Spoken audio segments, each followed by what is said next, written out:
আজি মই গাহৰিটো অকণ বেলেগ ষ্টাইলত বনাম ভাবিলোঁ আপোনালোকৰ আগতো শ্বেয়াৰ কৰোঁ। যিসকলে গাহৰি নাখায় প্লিজ ভিডিঅ'টো আপোনালোকে স্কিপ কৰি দিব দেই। যিহেতু বিহুৰ সময় গাহৰি নাখায়নো কেনেকৈ থাকোঁ হয়নে বাৰু ৰাইজসকল। যিসকলে গাহৰি খাই ভাল পায় তেখেতসকলে বুজি পাব নহয় জানো। হেল্ল' এভৰিৱান, মোৰ এটা নতুন ভিডিঅ'লৈ আপোনালোকক পুনৰবাৰ স্বাগতম জনাইছোঁ। আজি গাহৰিটো অকণমান বেলেগ ষ্টাইলত বনাম ভাবিলোঁ আপোনালোকৰ আগতো শ্বেয়াৰ কৰোঁ।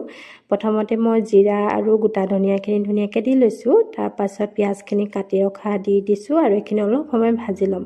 আৰু আপোনালোকে যদি বিচাৰে গাহৰিখিনি অকণমান বইল কৰি ল'ব পাৰে, মই বইল নাই কৰা কাৰণ এনেকৈ খায়ে ভাল লাগে। অকণমান গৰম পানী দি খালি ভালদৰে ধুই লৈছোঁ নিমখ দি।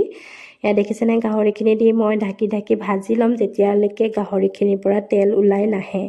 এয়া দেখিছে ভাজি লৈছোঁ। আৰু আপোনালোকে যদি মোৰ ভিডিঅ'সমূহ চাই ভাল পায় প্লিজ লাইক কমেণ্ট শ্বেয়াৰ কৰি দিব।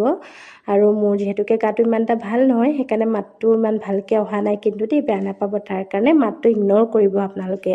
এয়া দেখিছেনে কণবিলাহী দি দিছোঁ। কণবিলাহী দি পেলাই ঢাকি মই অলপ সময় আৰু ভাজি ল'ম। আৰু যিসকলে এনেধৰণে খোৱা নাই এবাৰ খাই চাব, খাবলৈ বিৰাটেই টেষ্টি লাগে জানেনে। যিহেতু এতিয়াহে কণবিলাহী পাব আৰু কেনেচোন নাইকিয়াই হৈ যাব, সেইকাৰণে এতিয়াই ধুনীয়া ধুনীয়া ৰেচিপিবোৰ বনাই খাই ল'ব আপোনালোকে। এয়া মই কণবিলাহী দিয়াৰ পাছত আদা নহৰু দি দিছোঁ, সোৱাদ অনুসৰি নিমখটো স্কিপ হৈ গ'ল দেই, আৰু হালধি, কাশ্মীৰী ৰেড চিলি। আৰু মই ইয়াত যিটো মানে জলকীয়া, ভোট জলকীয়া আৰু যিটো মই ইয়াত ব্যৱহাৰ কৰিছোঁ নৰসিংহ পাত, সেইটো মানে ভিডিঅ' কৰিবলৈ থাকি গ'ল, আপোনালোকে দি দিব। আৰু এইখিনি মানে নমোৱাৰ 5 মিনিটমানৰ আগতে দি দিছোঁ মই। আৰু খাবলৈ যে বিৰাটেই টেষ্টি হৈছিলে। যিসকল গাহৰি লাভাৰ হয় নহয় এনেকৈ এবাৰ বনাই খাই চাব দেই। আৰু আজি এয়া মোৰ গাহৰি ৰেডি হৈ গ'ল। আৰু ভিডিঅ'টো কেনেকুৱা পালে জনাবলৈ একেবাৰে নাপাহৰিব। আপোনালোকক অকণমান ওচৰৰ পৰাও দেখাই দিছোঁ।